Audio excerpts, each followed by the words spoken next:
Hello friends, ഞാൻ അനന്തകൃഷ്ണ മോഹൻ. അപ്പോൾ നമ്മൾ പിന്നെയും മീറ്റ് ചെയ്തിരിക്കുകയാണ്.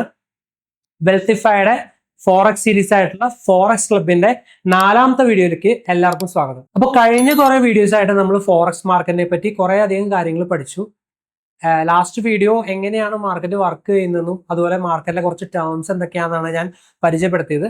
അപ്പോൾ ആ വീഡിയോ നിങ്ങൾ കണ്ടിട്ടില്ലെങ്കിൽ തീർച്ചയായിട്ടും പോയി ആ വീഡിയോ കണ്ടിട്ട് വരും. ഞാൻ ഇവിടെ ഐ ബട്ടണിൽ കൊടുക്കാം. So go and check it out. ഈ വീഡിയോയിൽ നമ്മൾ നോക്കാൻ പോകുന്നത് കറൻസി പേഴ്സിനെ പറ്റിയാണ്.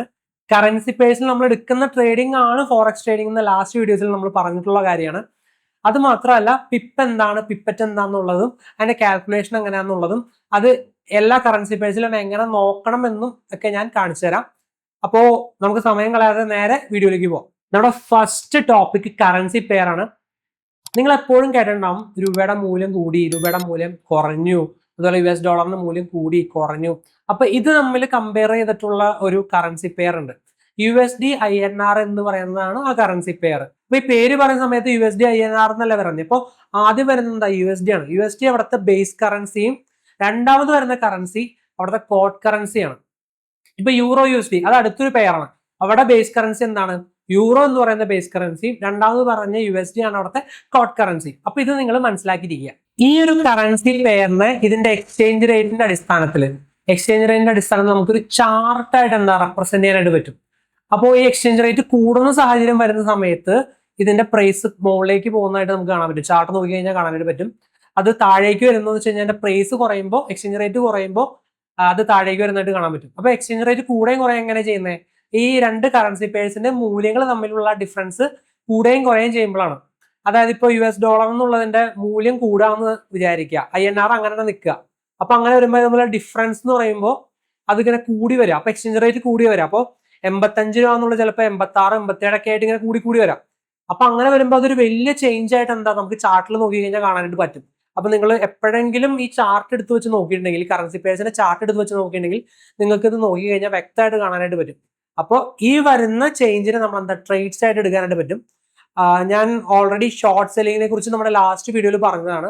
അപ്പോൾ പ്രൈസ് താഴേക്ക് വരും എന്ന് മനസ്സിലാക്കി നമുക്ക് എന്താ അവിടെ ഷോർട്ട് സെല്ലിങ്ങും ചെയ്യാനായിട്ട് പറ്റും. അല്ല, പ്രൈസ് മുകളിലേക്ക് പോകുന്നു മനസ്സിലാക്കി കഴിഞ്ഞാൽ ഞാൻ അവിടെ എന്താ ബൈയിങ്ങും എനിക്ക് അവിടെ ചെയ്യാനായിട്ട് സാധിക്കും. അപ്പൊ ഇങ്ങനെയാണ് ടിപ്പിക്കലി നമ്മൾ ട്രേഡ് എടുക്കുന്നത്. ഇനി നമുക്ക് നേരെ ചാർട്ടിലേക്ക് പോയിട്ട് എങ്ങനെയാണ് പിപ്പും പിപ്പറ്റും എന്നുള്ള കാര്യങ്ങളൊക്കെ നോക്കിയാലോ. അപ്പൊ നമുക്ക് നേരെ ഇനി ചാർട്ടിലേക്ക് പോവാം. അപ്പൊ ചാർട്ട് എന്ന് പറയുന്നത് ബേസിക്കലി പ്രൈസിന്റെ ഗ്രാഫിക്കൽ റെപ്രസെന്റേഷൻ ആണ്. അപ്പൊ ഈ ചാർട്ട് എങ്ങനെയാണ് പ്രൈസ് മൂവ് ചെയ്യുന്നതെന്ന് നമ്മളെ മനസ്സിലാക്കാനായിട്ട് സഹായിക്കും. അപ്പോൾ നമ്മൾ അനലൈസ് ചെയ്യുന്ന സമയത്ത് ഈ ചാർട്ട് നോക്കിയിട്ടായിരിക്കും നമ്മൾ ടെക്നിക്കലി പ്രൈസ് എങ്ങനെ മൂവ് ചെയ്യാം എന്ന് നോക്കി നമ്മൾ ട്രേഡുകളൊക്കെ എടുക്കുന്നത്. അപ്പൊ ഇതെങ്ങനെയാണെന്നുള്ള ഡീറ്റെയിൽ ആയിട്ട് നമുക്ക് അടുത്ത വീഡിയോസിലൊക്കെ ആയിട്ട് പറയാം. അപ്പോൾ ഇപ്പൊ നമ്മൾ ബേസിക്കലി നോക്കാം പിപ്പ് എങ്ങനെയാണ് കാൽക്കുലേറ്റ് ചെയ്യുന്നതാണ്. അപ്പൊ അതെങ്ങനെയാണ് നമുക്ക് ആദ്യം നോക്കാം. അപ്പൊ പിപ്പ് എന്താന്ന് നോക്കുകയാണെങ്കിൽ, pip a unit of measurement use to express change in value. നമ്മൾ നേരത്തെ പറഞ്ഞ പോലെ തന്നെ റേറ്റിൽ വരുന്ന വ്യത്യാസത്തില് നമ്മൾ യൂസ് ചെയ്യുന്ന ഒരു മെഷറിംഗ് യൂണിറ്റ് ആണ് പിപ്പ് എന്ന് പറയുന്നത്. അപ്പോ പല കറൻസി പെയർസും നമ്മൾ ഇവിടെ നോക്കുന്നുണ്ടാവും. അപ്പൊ പലതിലും നമ്മൾ പിപ്പ് നോക്കുന്നത് ഡിഫറെന്റ് ആയിരിക്കും. ഇതിപ്പോ കാണുന്നത് നമ്മൾ GBP USD എന്ന് പറഞ്ഞ കറൻസി പെയറിന്റെ ഒരു എക്സ്ചേഞ്ച് റേറ്റ് ആണ് ഇവിടെ കാണിക്കുന്നത്. അപ്പോൾ ഇവിടെ നോക്കിക്കഴിഞ്ഞാൽ നമുക്ക് ഡെസിമൽ പോയിന്റ് കാണാനായിട്ട് സാധിക്കും. ഡെസിമൽ പോയിന്റിന് ശേഷം 4 പോയിന്റുകൾ നമുക്ക് ഇവിടെ ഉണ്ട്. അപ്പൊ നമ്മൾ ബാക്കിൽ നിന്ന് എണ്ണുന്ന സമയത്ത് ഇപ്പൊ 4 പോയിന്റ്സ് ആണ് ഇവിടെ ഉള്ളത്. അപ്പൊ ബാക്കിൽ നിന്ന് എണ്ണുമ്പോൾ നമ്മൾ 1s, 10s, 100, 1000 അങ്ങനെയാണ്, 10,000 അങ്ങനെയാണ് പോകുന്നത്. അപ്പൊ ഇവിടെ ആദ്യം കാണുന്നത് 8 എന്നുള്ളതാണ്. അതായത് 1സിന്റെ സ്ഥാനത്ത് 8 എന്നുള്ളതാണ്. അപ്പൊ ഇവിടെ ഈ ഒരു 8 എന്ന് കാണിക്കുന്നത് 8 പിപ്പാണ് അവിടെ ഉദ്ദേശിക്കുന്നത്. 10th സ്ഥാനത്തോ അവിടെ 3 ആണ് കാണാനായിട്ട് പറ്റുന്നത്. അപ്പൊ ഇവിടെ ഇത് രണ്ടും ഒരുമിച്ച് വായിക്കുകയാണെങ്കിലോ 38 പിപ്സ് എന്ന് പറയും. ഇനി അതിന് 100സിന്റെ സ്ഥാനത്താണെങ്കിലോ 538 പിപ്സ് നമുക്ക് ഇവിടെ കാണാനായിട്ട് സാധിക്കും. ഇനി ഇവിടെ നോക്കിയേ, ഇവിടെ 1538 പിപ്സ്. മൊത്തം നോക്കുകയാണെങ്കിൽ 11,538 പിപ്സ് ആണ് ഇവിടെ നമുക്ക് നോക്കിക്കഴിഞ്ഞാൽ കിട്ടുന്നത്. അപ്പൊ ഇനി നമുക്ക് നേരെ ചാർട്ടിൽ പോയിട്ട് ആ പിപ്പ് എങ്ങനെയാണ് കാൽക്കുലേറ്റ് ചെയ്തെടുക്കുന്നത്, ആ ഡിഫറൻസ് എങ്ങനെയാണ് കാൽക്കുലേറ്റ് ചെയ്തെടുക്കുന്നതെന്ന് നമുക്ക് നോക്കാം. അപ്പൊ ആദ്യമായിട്ട് നിങ്ങൾ അനലൈസ് ചെയ്യുന്ന ആൾക്കാരാണെങ്കിൽ ചാർട്ട് ഇതുവരെ എടുത്ത് നോക്കിയിട്ടില്ല എന്നൊക്കെ ഉണ്ടെങ്കിൽ അതിനായിട്ട് ഞാൻ യൂസ് ചെയ്യുന്ന ഒരു വെബ്സൈറ്റ് ആണ് ട്രേഡിംഗ് വ്യൂ എന്ന് പറയുന്നത്. സോ ജസ്റ്റ് ഗൂഗിളിൽ വന്നിട്ട് ട്രേഡിംഗ് വ്യൂ എന്ന് സെർച്ച് ചെയ്യുക. ഇവിടെ ആദ്യം കാണിക്കുന്ന ലിങ്കിൽ ക്ലിക്ക് ചെയ്യുക. അപ്പൊ ഇതുപോലൊരു പേജിലേക്ക് നമുക്ക് എത്താനായിട്ട് പറ്റും. അവിടെ പ്രൊഡക്ട്സിൽ വന്നിട്ട് സൂപ്പർ ചാർട്ട്സ് എടുക്കുക. അപ്പൊ ചാർട്ട് ഇവിടെ ഓപ്പൺ ആയിട്ടുണ്ട്. ഈ കാണിക്കുന്നത് ഗോൾഡിന്റെ ചാർട്ടാണ്.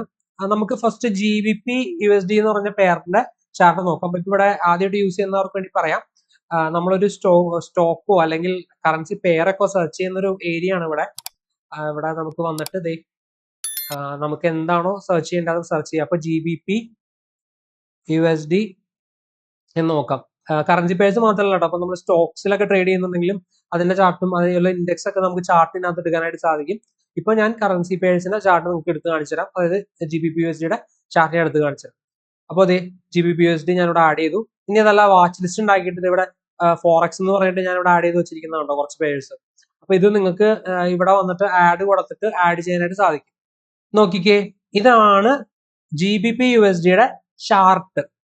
ഇപ്പൊ ഇവിടെ പ്രൈസ് ഇവിടെ മുകളിലേക്ക് പോകുന്നതും താഴേക്ക് വരുന്നതും കാണാൻ പറ്റും. അപ്പൊ ഞാൻ ഇത് കുറച്ചുകൂടി നിങ്ങൾക്ക് മനസ്സിലാകാൻ എളുപ്പത്തിനായിട്ട് നിങ്ങൾ പൊതുവേ കണ്ടുവന്നിരിക്കുന്ന റെഡ് ഗ്രീൻ ക്യാൻഡിൽസ് ആയിരിക്കാം. അപ്പൊ ഞാൻ അത് തന്നെ യൂസ് ചെയ്യാം. അപ്പൊ നമുക്ക് ഇനി പഠിക്കുന്ന സമയത്താലും ചാർട്ട് പഠിക്കുന്ന സമയത്താലും നിങ്ങൾക്കൊരു കണക്ഷൻ കിട്ടാൻ മനസ്സിലാക്കാൻ എളുപ്പം ചിലപ്പോൾ അതായിരിക്കും. സോ ഞാനത് റെഡ് ഗ്രീൻ തന്നെ നമുക്ക് യൂസ് ചെയ്യാം.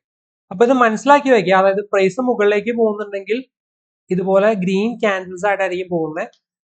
പ്രൈസ് താഴേക്ക് വരാണെങ്കിൽ ഇതുപോലെ റെഡ് ക്യാൻഡിൽസ് ആയിട്ടായിരിക്കും പോകുന്നത്. അപ്പൊ ക്യാൻഡിൽസ് എന്താണെന്ന് നമുക്ക് ഡീറ്റെയിൽ ആയിട്ട് നോക്കുന്ന സെഷനിൽ നമുക്ക് അത് കവർ ചെയ്യാം. അപ്പൊ ബേസിക്കലി പ്രൈസ് മൂവ് ചെയ്യുന്ന കാര്യം മനസ്സിലാക്കി വെക്കുക. പ്രൈസ് മുകളിലേക്ക് പോകുന്നു, പ്രൈസ് താഴേക്ക് വരുന്നു എന്നുള്ള കാര്യം മനസ്സിലാക്കി വെക്കുക. അപ്പൊ പ്രൈസ് ഈ ഒരു റേഞ്ചിൽ നിന്ന് ഈ ഒരു ലോയിൽ നിന്ന് ഈ ഹൈ വരെ മൂവ് ചെയ്തിട്ടുണ്ട്. അപ്പൊ എന്താ പ്രൈസിൽ ഡിഫറൻസ് വന്നിട്ടുണ്ട്. അതായത് പ്രൈസ് എക്സ്ചേഞ്ച് റേറ്റ് എന്നുള്ള ഇൻക്രീസ് ചെയ്തു. ഇവിടെ നോക്കിക്കേ, നമുക്ക് ഏകദേശം 1.26200 എന്നുള്ളതാണ് നമുക്കിവിടെ കാണാനായിട്ട് സാധിച്ചത്.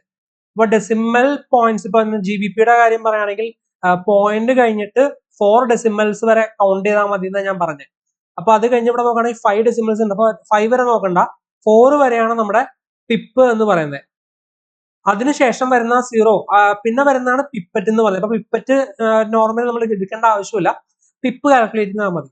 പിപ്പറ്റ് എന്ന് പറയുമ്പോൾ വളരെ ചെറിയൊരു ഫിഗർ ആണ്. അപ്പൊ നമുക്ക് പിപ്പ് മാത്രം നോക്കിയാൽ മതി. അതായത് ഈ 4 ഡെസിമൽസ് വരെ നോക്കുക. അപ്പൊ ഇവിടെ നിന്ന് പ്രൈസ് മുകളിലേക്ക് ഇവിടെ വരെ വന്നിട്ടുണ്ട്. അപ്പൊ എന്താ പ്രൈസിൽ ഒരു ഡിഫറൻസ് വന്നിട്ടുണ്ട്. ഇതെങ്ങനെ നോക്കാം എന്ന് നമുക്ക് ഒരു മെഷർ ചെയ്യാനായിട്ട് ഒരു ടൂൾ യൂസ് ചെയ്യാനായിട്ട് പറ്റും. അപ്പൊ ആ ടൂൾ ഞാൻ നിങ്ങളെ കാണിച്ചു തരാം. സ്കെയില്, മെഷറിംഗ് സ്കെയിൽ ഇവിടെ കാണാനായിട്ട് പറ്റും. അപ്പൊ അത് ഞാൻ ക്ലിക്ക് ചെയ്തിട്ടുണ്ട്. അത് നമുക്ക് ഇതിങ്ങനെ ക്ലിക്ക് ചെയ്ത് കഴിഞ്ഞാൽ ആ ടൂൾ എടുക്കാനായിട്ട് പറ്റും. അപ്പൊ അത് നിങ്ങൾക്ക് എടുത്തതിന് ശേഷം ഈ ഒരു ലോയിൽ നിന്ന് ഈ ഒരു ഹൈ വരെ ഞാൻ മെഷർ ചെയ്യാണ്. അപ്പോൾ അങ്ങനെ നോക്കുന്ന സമയത്ത് ഇവിടെ കണ്ടോ ഏകദേശം എത്ര പിപ്പാണ് വന്ന ഡിഫറൻസ് നോക്കിയേ. നമ്മൾ പഠിച്ചു പോയിന്റ് കഴിഞ്ഞിട്ട് 4 ഡെസിമൽസ് ആണ് കൗണ്ട് ചെയ്യേണ്ടതെന്ന് പറഞ്ഞു. അപ്പൊ ഇങ്ങനെ നോക്കുകയാണെങ്കിൽ 32 ആണ് ഇവിടത്തെ പിപ്പ് എന്ന് നമുക്ക് മനസ്സിലായി. അതായത് 32 ആണ് നമ്മളിവിടെ പിപ്പ് എടുക്കേണ്ടത്. അതുപോലെ ഇവിടെ നോക്കിക്കേ 7 എന്നുള്ളതാണ് പിപ്പറ്റ്. പിപ്പറ്റിനെ കളക്ട് ചെയ്യാം, പിപ്പ് നോക്കാം നമുക്ക്. അതായത് 32 പിപ്പാണ് ഇവിടെ നിന്ന് ഇവിടേക്ക് പ്രൈസ് മൂവ് ചെയ്ത് കഴിഞ്ഞപ്പോൾ മൂവ് ആയത്. ഓക്കെ, അപ്പൊ അത് മനസ്സിലാക്കി വയ്ക്കാം. പിന്നെ ഇതിനകത്ത് ഇവിടെ നോക്കി കഴിഞ്ഞപ്പോൾ ഒരു വാല്യൂ നമുക്ക് കാണാൻ പറ്റും. ഇത് നമ്മൾ പ്രൈസ് റേഞ്ച് എന്ന് പറഞ്ഞിട്ട് ഒരു ടൂളാണ്, മെഷറിംഗ് ടൂൾ പോലെ തന്നെയാണത്. ഞാനിവിടെ യൂസ് ചെയ്യുന്നത് അത് ഇവിടെ ഞാൻ കാണിച്ചു തരാം. അത് ഇവിടെ ആണ് പ്രൈസ് റേഞ്ച് എന്ന് പറഞ്ഞ ടൂള്. ദ പ്രൈസ് റേഞ്ച് അതാണ് ഞാൻ ഇപ്പൊ എടുത്തത്. അതായാലും നമുക്ക് യൂസ് ചെയ്യാനായിട്ട് പറ്റും. അപ്പൊ അത് ഞാൻ ഈ താഴേന്ന് മുകളിലേക്ക് നോക്കിയ സമയത്ത് ഇവിടെ നേരത്തെ സ്കെയിലിൽ കണ്ട പോലെ നമുക്ക് കാണാനായിട്ട് പറ്റും. എത്രയാ 0.00328 എന്ന് പറഞ്ഞു കാണാം. അപ്പൊ 32 പിപ്പ എന്നുള്ളത് ഞാൻ ഓൾറെഡി പറഞ്ഞു കഴിഞ്ഞു. ഇവിടെ റൈറ്റ് സൈഡിൽ നോക്കി കഴിഞ്ഞാൽ നമുക്ക് പിപ്പ് എത്രയാന്ന് കറക്റ്റ് ആയിട്ട് കാണാൻ പറ്റും. അപ്പൊ അത് നോക്കിയാൽ മതി നിങ്ങൾ, മനസ്സിലായോ? അപ്പോ GBP നോക്കുന്ന സമയത്ത് ഇത് എത്ര പിപ്പ് ഉണ്ടെന്നുള്ളത് നമ്മൾ അറിയാനായിട്ട് ഈ ഒരു വാല്യൂ മാത്രം നോക്കിയാൽ മതി. അപ്പോൾ വളരെ എളുപ്പത്തിൽ നമുക്ക് ഫൈൻഡ് ചെയ്യാനായിട്ട് പറ്റും. അപ്പോൾ ഈ ഒരു ഹൈയിൽ നിന്ന് താഴേക്ക് ഇവിടെ വരെ പ്രൈസ് വന്നപ്പോൾ എത്ര പിപ്പ് താഴേക്ക് വന്നു നമുക്ക് നോക്കാം. അപ്പോൾ അതിനായിട്ട് ഞാൻ പ്രൈസ് റേഞ്ച് യൂസ് ചെയ്യാണ്. ഇവിടെ നിന്ന് താഴെ വരെ വന്നു. അപ്പൊ അത് എത്ര പിപ്പ് ഉണ്ട്? ഏകദേശം 19 പിപ്പ് താഴേക്ക് വന്നു. ഇതിപ്പോ ഞാൻ ഫുൾ സ്ക്രീൻ ആക്കിയ സമയത്തെ ഇവിടെ മുകളിൽ വന്ന് കിടക്കുന്നുണ്ടല്ലോ ടൂൾസ്. അതെങ്ങനെയാണെന്ന് വെച്ച് കഴിഞ്ഞാൽ ഞാനിവിടെ നമ്മൾ ഇവിടെ റൈറ്റ് സൈഡിൽ ക്ലിക്ക് ചെയ്തിട്ട് സ്റ്റാർ ചെയ്തിട്ട് കഴിഞ്ഞാൽ അവിടെ വന്ന് നടക്കുന്നുണ്ടോ, സ്റ്റാർ ചെയ്തിട്ട് വന്നപ്പോൾ അവിടെ വന്ന് നടക്കുന്നുണ്ടോ, അങ്ങനെയാണോ ഞാൻ അവിടേക്ക് ആക്കിയിട്ടെ. അപ്പൊ അത് അറിയാത്തവർക്ക് ഉണ്ടെങ്കിൽ പറഞ്ഞു തന്നാണ്. അപ്പോൾ ഇത് ഇങ്ങനെയാണ് ബേസിക്കലി നമ്മൾ പിപ്പ് കാൽക്കുലേറ്റ് ചെയ്യുന്നത്. അപ്പോൾ ആ ഡിഫറൻസ് ഇവിടെ നിന്നുള്ളത് പോസിറ്റീവ് ഡിഫറൻസാണ്, മുകളിലേക്ക് പോയത് പോസിറ്റീവ് ഡിഫറൻസും താഴേക്ക് ഇറങ്ങി വന്ന നെഗറ്റീവ് ഡിഫറൻസാണ്. അപ്പൊ ഇവിടെ നമ്മൾ ബൈ ചെയ്തിട്ടുണ്ടെങ്കിൽ ഏകദേശം 32 പിപ്പോളം നമ്മൾ എന്താ പ്രോഫിറ്റ് ജനറേറ്റ് ചെയ്യാനായിട്ട് പറ്റും. ഇവിടെ നമ്മൾ സെല് ചെയ്തിട്ടുണ്ടെങ്കിൽ താഴേക്ക് വരുമ്പോൾ ഏകദേശം 19 പിപ്പോളം നമുക്ക് പ്രോഫിറ്റ് ജനറേറ്റ് ചെയ്യാൻ പറ്റും. അപ്പൊ ഇങ്ങനെയാണ് പിപ്പിൽ കാൽക്കുലേറ്റ് ചെയ്യണത്. ഇനി ഞാൻ ഗോൾഡ് എടുത്തിട്ട് അതിലെങ്ങനെയാ പിപ്പ് കാൽക്കുലേറ്റ് ചെയ്യുന്നത് കാണിച്ചു തരാം. അപ്പൊ ഈ കാണുന്നത് ഗോൾഡിന് ചാർട്ടാണ്. അപ്പൊ ഇവിടെ നിന്ന് താഴേന്ന് ഇവിടെ വരെ പ്രൈസ് മുകളിലേക്ക് മൂവ് ചെയ്തിട്ടുണ്ട്. അപ്പൊ നമുക്ക് ഈ ഒരു ടൂൾ ഉപയോഗിച്ചിട്ട് മെഷർ ചെയ്ത് നോക്കാം എത്ര പിപ്പാണ് മൂവ് ചെയ്തതെന്ന്. അപ്പൊ നിങ്ങളിവിടെ 612 പിപ്പ് എന്ന് പറയും. പക്ഷെ ഇവിടെ ചെറിയൊരു വ്യത്യാസമുണ്ട്. ഗോൾഡില് നമ്മൾ എങ്ങനെ കാൽക്കുലേറ്റ് ചെയ്യുന്നത് വെച്ച് കഴിഞ്ഞാൽ നമ്മളിവിടെ ഇതിനെ 612 പിപ്പ് എന്നല്ല റീഡ് ചെയ്യുന്നത്. ഇത് ശരിക്കും പറഞ്ഞാൽ 61 പിപ്പാണ് ഇവിടെ ഗോൾഡിലുള്ള മൂവ്മെന്റ്. 612 അല്ല, 61 പിപ്പ്. അതായത് 60 പിപ്പാണ്, 61 പിപ്പാണ് ഇവിടെ ഗോൾഡ് മൂവ് ചെയ്തിട്ടുള്ളത്. അങ്ങനെ ആയിരിക്കണം ഇതിന്റെ കാൽക്കുലേഷൻ. ഓക്കെ, അപ്പോ നമ്മൾ എങ്ങനെ ക്വാണ്ടിറ്റി സെലക്ട് ചെയ്യണം എന്നുള്ള കാര്യമൊക്കെ പറയുന്ന സെഷനിൽ അടുത്ത വീഡിയോയിൽ മിക്കവാറും നമ്മൾ അതായിരിക്കും പറയാൻ പോകുന്നത്. എങ്ങനെയാണ് ലോട്ട് സൈസ് കാൽക്കുലേറ്റ് ചെയ്യണം, എങ്ങനെയാണ് ക്വാണ്ടിറ്റി കാൽക്കുലേറ്റ് ചെയ്യുന്നതായിരിക്കും അടുത്ത വീഡിയോയിൽ നമ്മൾ കവർ ചെയ്യാനായിട്ട് പോകുന്നത്. അപ്പോ ഇതെങ്ങനെയാന്നുള്ള കാര്യം ഞാൻ പറഞ്ഞു തരാം ഡീറ്റെയിൽ ആയിട്ട്. ഇപ്പൊ നിങ്ങൾ അറിഞ്ഞിരിക്കുക, ഗോൾഡിൽ നമ്മൾ ഇപ്പൊ നോക്കുന്നത് ഈ ഒരു മെഷർമെന്റ് നോക്കുന്ന സമയത്ത് ഇവിടെ ഈ ഒരു വാല്യൂല് ഇതിനെ 612 എന്നായിരിക്കില്ല, നമ്മൾ 61 പിപ്പ് എന്നായിരിക്കും കാൽക്കുലേറ്റ് ചെയ്യുന്നത്. അപ്പൊ ഗോൾഡ് ഇവിടെ നിന്ന് ഇവിടെ വരെ മൂവ് ചെയ്തപ്പോൾ ഏകദേശം 61 പിപ്പ് മൂവ് ചെയ്തു. ഇനി ഈ ഹൈയിൽ നിന്ന് ഈ ലോ വരെ ഗോൾഡ് വന്നപ്പോ എത്ര പിപ്പ് മൂവ് ചെയ്തു? ഏകദേശം 33 പിപ്പ്, 33 പിപ്പ് അത് താഴേക്ക് മൂവ് ചെയ്തു എന്നുള്ളതാണ് മനസ്സിലാക്കേണ്ടത്. അപ്പൊ ഇതുപോലെയാണ് നമ്മൾ ഗോൾഡിൽ നോക്കണ്ടേ. ഇനി നമുക്ക് വേറെ കറൻസി പെയർ GBP USD നമ്മൾ നോക്കി. ഇനി യൂറോ USD നമുക്ക് നോക്കാം. ഇവിടെ നിന്ന് പ്രൈസ് താഴെ നിന്ന് മുകളിലേക്ക് എത്ര മൂവ് ചെയ്ത് നമുക്ക് നോക്കാം. ഇവിടെ വരെ മൂവ് ചെയ്ത് എത്ര നോക്കാം. ഇവിടെ എങ്ങനെയാണ് നമ്മൾ നോക്കുന്നത് എന്ന് വെച്ച് കഴിഞ്ഞാൽ ഇവിടെ നമ്മൾ GBP എടുത്ത പോലെ തന്നെ ഈ ഒരു വാല്യൂ നമ്മൾ നോക്കണ്ടേ. അതായത് 7 പിപ്പ് 4 പിപ്പറ്റ് ആണ് ഇവിടെ വാല്യൂ. അതായത് 7 പിപ്പാണ് ഇവിടെ മൂവ് ചെയ്തിരിക്കുന്നത്. അപ്പോൾ ഈ ഒരു ലെവലിൽ നിന്ന് ഇവിടെ വരെ നോക്കുന്ന സമയത്ത് എത്ര പ്രൈസ് മൂവ് ചെയ്യുന്ന നോക്കുന്നത് എങ്ങനെയാ? 7 പിപ്പാണ് നമ്മളിവിടെ എടുക്കേണ്ടത്. ഇനി നമുക്ക് ഈ ഒരു ഹൈന്ന് ഈ ലോ വരെ എത്ര മൂവ് ചെയ്ത് നോക്കാം. ഏകദേശം 11 പിപ്പാണ് ഇവിടെ നിന്ന് താഴോട്ടേക്ക് വന്നിരിക്കുന്നത്. അപ്പൊ ഇങ്ങനെയാണ് നമ്മൾ യൂറോ USDയിൽ പിപ്പ് കാൽക്കുലേറ്റ് ചെയ്യണം. അപ്പൊ വളരെ സിമ്പിൾ അല്ല എങ്ങനെ പിപ്പ് എടുക്കണ്ടേ എന്നുള്ളത്. അപ്പോൾ ഇതുപോലെ ഇനി നോക്കിയാൽ മതി. ഈ ഒരു ടൂൾ പ്രൈസ് റേഞ്ച് എന്ന് പറഞ്ഞ ടൂൾ യൂസ് ചെയ്തിട്ട് എടുത്താൽ മതി, അല്ലെങ്കിൽ മെഷറിംഗ് ടൂളോ എന്ത് വേണമെങ്കിൽ യൂസ് ചെയ്യാം. ഇങ്ങനെയാണ് നമ്മൾ പിപ്പ് എത്രയാന്നുള്ളത് നോക്കേണ്ടത്. അപ്പൊ ഈ പിപ്പ് എങ്ങനെയാ കാൽക്കുലേറ്റ് ചെയ്യുന്നുള്ളത് എല്ലാവർക്കും മനസ്സിലായി എന്ന് വിചാരിക്കുന്നു. ഇനി നമുക്ക് ഏതൊക്കെ കറൻസി പെയർസ് ആണ് പ്രധാനമായിട്ടുള്ളത് നോക്കാം. ഇപ്പൊ ഓൾറെഡി ഞാൻ പറഞ്ഞു, ഗോൾഡ് പറഞ്ഞു, യൂറോ USD പറഞ്ഞു, GBP USD പറഞ്ഞു, അങ്ങനെ കുറെ കറൻസി പെയർസ് ഞാൻ ഓൾറെഡി ഡിസ്കസ് ചെയ്തിട്ടുണ്ട്. ഇനി ഇതിനകത്ത് മേജർ കറൻസി പെയർസ് ഏതാ, മൈനർ കറൻസി പെയർസ് ഏതാ എന്നൊക്കെ നമുക്ക് നോക്കാം. നമ്മളിവിടെ സ്ക്രീനിൽ കാണുന്നതാണ് മേജറും മൈനറും കറൻസി പെയർസ്. ഇതിനകത്ത് US ഡോളർ ഇൻക്ലൂഡഡ് ആയിട്ടുള്ള കറൻസി പെയർസ് ആണ് മേജർ കറൻസി പെയർസ്. അതിന്റെ കാരണം എന്ന് വെച്ച് കഴിഞ്ഞാൽ US ഡോളർ ഗ്ലോബലി ട്രേഡ് ചെയ്യപ്പെടുന്ന കറൻസിയാണ്, ഗ്ലോബൽ കറൻസി എന്ന് അറിയപ്പെടുന്ന കറൻസിയാണ്. അതിന് കൂടുതൽ ഡിമാൻഡും സപ്ലൈ ഒക്കെ ഉള്ള കറൻസിയാണ് തന്നെ. അതിലെ പ്രൈസ് പെട്ടെന്ന് മൂവ്മെന്റ് സംഭവിക്കുന്നു. നമ്മൾ ആദ്യത്തെ വീഡിയോയിൽ പറഞ്ഞ പോലെ പ്രൈസ് പെട്ടെന്ന് മൂവ്മെന്റ് സംഭവിക്കും. അപ്പൊ അതുകൊണ്ടാണ് ഈ ഒരു currency pairs major currency pairs ആയത്. ഇനി അതല്ലാതെ GBP, euro GBP, euro AUD എന്നൊക്കെ പറയുന്നത് മൈനർ കറൻസി പെയറാ. അവിടെ നോക്കിക്കഴിഞ്ഞാൽ US ഡോളർ കാണാൻ പറ്റില്ല. അപ്പൊ അതല്ലാതെ US ഡോളർ ഇല്ലാത്ത കറൻസി പെയർസ് ആണ് മൈനർ കറൻസി പെയർസ് എന്ന് പറയുന്നത്. പിന്നെ ഞാൻ വീഡിയോയുടെ തുടക്കത്തിൽ പറഞ്ഞ പോലെ ഫസ്റ്റ് നിൽക്കുന്ന സിമ്പല്, അതായത് യൂറോന്റെ EUR എന്ന് പറയുന്ന യൂറോന്റെ സിമ്പൽ ആണ് കേട്ടോ. അതുപോലെ USDയുടെ എന്ന് പറയുന്ന US ഡോളറിന്റെ സിമ്പിൾ ആണ് USD എന്ന് പറയുന്നത്. GBP എന്ന് പറയുന്നത് ബ്രിട്ടീഷ് പൗണ്ട് സിമ്പിൾ ആട്ടോ. അപ്പോൾ ഇതിനെ ആദ്യം കാണുന്നതാണ് ബേസ് കറൻസി, രണ്ടാമത് കാണുന്നതാണ് കോട്ട് കറൻസി. അത് മനസ്സിലാക്കി വെക്കുക. ഓക്കെ, അപ്പൊ ഇത്രേ ഉള്ളൂ നമ്മുടെ ഏതൊക്കെയാണ് കറൻസി പെയർസ് എന്നുള്ള കാര്യങ്ങൾ. ഇനി നമുക്ക് ട്രേഡ് ചെയ്യുന്ന സമയത്ത് നമ്മൾ റിസ്ക് റിവാർഡ് എന്താണെന്ന് ഞാൻ കാണിച്ചു തരാം. കാരണം റിസ്ക് റിവാർഡ് എന്താണെന്ന് അറിഞ്ഞിരിക്കുന്നത് വളരെ ഇമ്പോർട്ടന്റ് ആണ്. ഇപ്പോഴത്തെ ഒരു കാര്യത്തിൽ കുറച്ച് ഡീറ്റെയിൽ ആയിട്ട് നമ്മൾ ട്രേഡ്സിലൊക്കെ പോകുന്ന സമയത്ത്, ട്രേഡ് എടുത്ത് നോക്കുന്ന സമയത്തൊക്കെ ഡീറ്റെയിൽ ആയിട്ട് നമുക്ക് പിന്നീട് നോക്കാം. അപ്പൊ ഞാൻ ഇപ്പൊ എന്താന്ന് ബേസിക്കലി പറഞ്ഞുതരാം എന്താ റിസ്ക് റിവാർഡ് എന്നുള്ളത്. നമ്മൾ ഈ ഒരു ട്രേഡിംഗ് വ്യൂവിനകത്ത് പ്രൈസ് ഇപ്പൊ ഇവിടെ നിൽക്കുന്ന സ്ഥലത്ത് നിന്ന് മുകളിലേക്ക് പോകുന്നു മനസ്സിലാക്കിയിട്ട് ഞാൻ അവിടെ ബൈ എടുക്കുകയാണ്. അപ്പൊ അങ്ങനെ ബൈ എടുക്കുന്ന സമയത്ത് എനിക്ക് എവിടെ നിന്ന് ബൈ എടുക്കണം, എവിടെ എന്റെ നഷ്ടത്തിനെ കൺട്രോൾ ചെയ്യണം എന്നൊക്കെ മനസ്സിലാക്കാനായിട്ട് ഞാനൊരു ടൂൾ യൂസ് ചെയ്യുന്നുണ്ട്. അതായത് അതേ കാണിച്ചു തരാം. ലോങ് പൊസിഷൻ ടൂൾ അല്ലെങ്കിൽ ഷോർട്ട് പൊസിഷൻ ഞാൻ ഇവിടെ ആഡ് ചെയ്തിട്ടുണ്ട്. അപ്പൊ ഞാനത് കാണിച്ചു തരാം. ഇവിടെ നിന്ന് ഞാനൊരു ബൈ എടുക്കാൻ ഉദ്ദേശിച്ചേക്കാണ്. അതായത് മാർക്കറ്റ് ഇവിടെ നിന്ന് മുകളിലേക്ക് പോകുന്നു എനിക്കൊരു ഐഡിയ ഉണ്ട്, ഞാൻ അനലൈസ് ചെയ്ത് എടുത്തൊരു ഐഡിയ ആണ്. അപ്പൊ ഞാൻ എന്ത് ചെയ്തു, ഇവിടുന്ന് ബൈ ചെയ്യാൻ ഉദ്ദേശിക്കണം. അപ്പോ ഞാൻ ഇവിടുന്ന് ബൈ എടുക്കുകയാണ്. അപ്പോ ഈ ഒരു ലെവലിൽ നിന്ന് ബൈ എടുക്കുമ്പോൾ മാർക്കറ്റ് ഈ ലെവലിൽ താഴത്തോട്ടേക്ക് പിന്നെ ഒരുപാട് വരികയാണെങ്കിൽ എനിക്ക് എന്താ വലിയ നഷ്ടം വരും. ഞാൻ ബൈ ആണല്ലോ എടുക്കണം, അപ്പൊ താഴേക്ക് പ്രൈസ് വരണമെങ്കിൽ നഷ്ടം വരില്ലേ. അപ്പൊ എന്റെ നഷ്ടത്തിനെ കൺട്രോൾ ചെയ്യാനായിട്ട് ഞാൻ ഇവിടെ ഒരു മാർഗം സ്വീകരിക്കുകയാണ്. അതായത് ഇവിടെ ബൈ ചെയ്ത പൊസിഷന് ഞാൻ ഇവിടെ താഴെ ഒരു സ്റ്റോപ്പ് ലോസ് പ്ലേസ് ചെയ്യണം, അതായത് ഒരു സെൽ ഓർഡർ പ്ലേസ് ചെയ്യണം. ഇവിടെ ബൈ ആയി കിടക്കുന്നത് താഴേക്ക് ഇവിടേക്ക് ഒരുപാട് വന്നു പോയി കഴിഞ്ഞാൽ ഇവിടെ എത്തുമ്പോൾ സെല്ലായി പോകാൻ വേണ്ടി ഞാൻ ഒരു ഓർഡർ പ്ലേസ് ചെയ്യണം. അതിനാണ് നമ്മൾ സ്റ്റോപ്പ് ലോസ് ഓർഡർ എന്ന് പറയുന്നത്. അതായത് എന്റെ നഷ്ടത്തിനെ കൺട്രോൾ ചെയ്യാൻ വേണ്ടിയാണ് ഞാൻ അങ്ങനെ ചെയ്യുന്നത്. ഓക്കെ, അപ്പോ ഒന്ന് ആലോചിക്കുക, ഇവിടെ വന്ന് താഴേക്ക് വന്നു കഴിയുമ്പോൾ എനിക്ക് 1000 രൂപ നഷ്ടം വരികയാണെന്ന് വിചാരിക്കുക. ജസ്റ്റ് ഒന്ന് ഇമാജിൻ ചെയ്യുക, താഴേക്ക് പ്രൈസ് ഇവിടം വരെ വന്നു കഴിയുമ്പോൾ എനിക്ക് 1000 രൂപ നഷ്ടം വരാമെന്ന് വിചാരിക്കുക. ഓക്കെ, അപ്പൊ അങ്ങനെ നോക്കുന്ന സമയത്ത് ഞാൻ ഉദ്ദേശിച്ച പോലെ പ്രൈസ് മുകളിലേക്ക് പോയി എന്ന് വിചാരിക്കാം.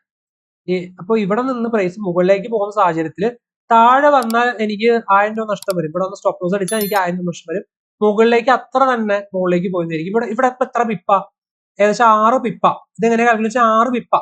ഇതിനകത്ത് നമ്മൾ മെഷർമെന്റ് ടൂളിൽ കാണുന്ന പോലെ തന്നെ ഈ ഒരു ലോങ് പൊസിഷൻ ടൂളിനകത്ത് ഇവിടെ കാണിക്കുന്നത് പിപ്പാണ് കേട്ടോ.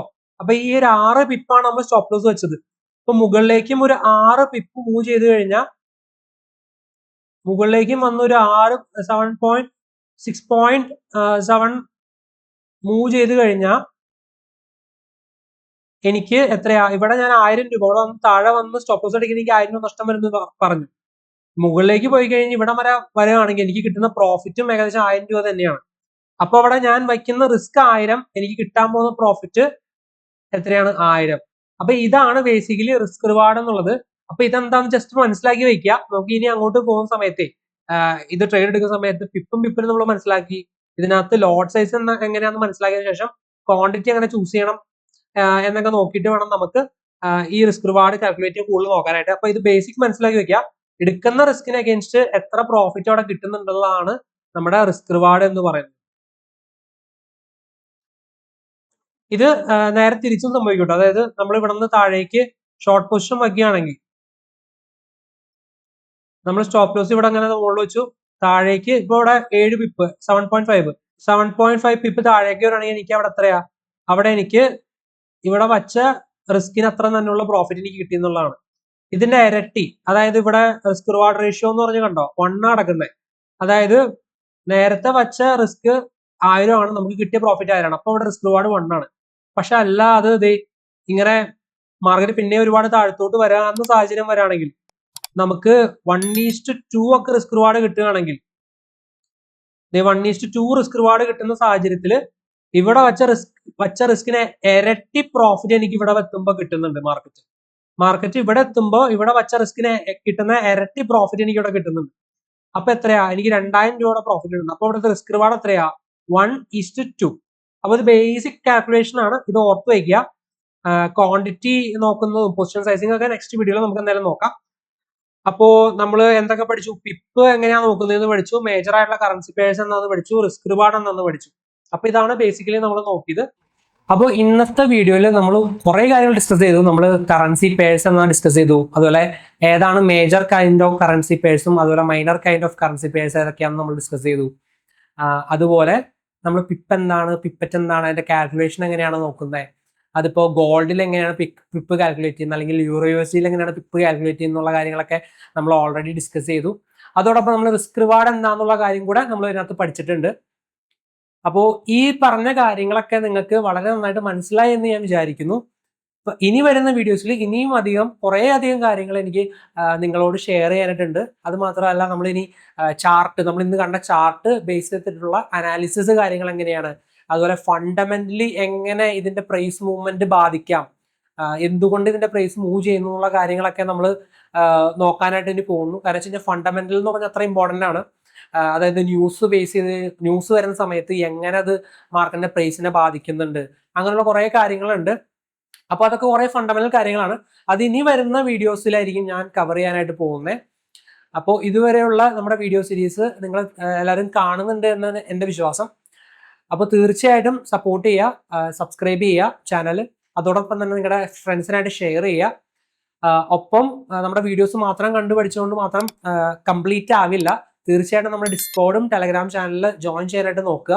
അപ്പോൾ അതിൻ്റെ ലിങ്ക് ഞാനിവിടെ ഡിസ്ക്രിപ്ഷനിൽ കൊടുക്കുന്നുണ്ട്. ലിങ്ക് ക്ലിക്ക് ചെയ്യുക, ജോയിൻ ചെയ്യുക.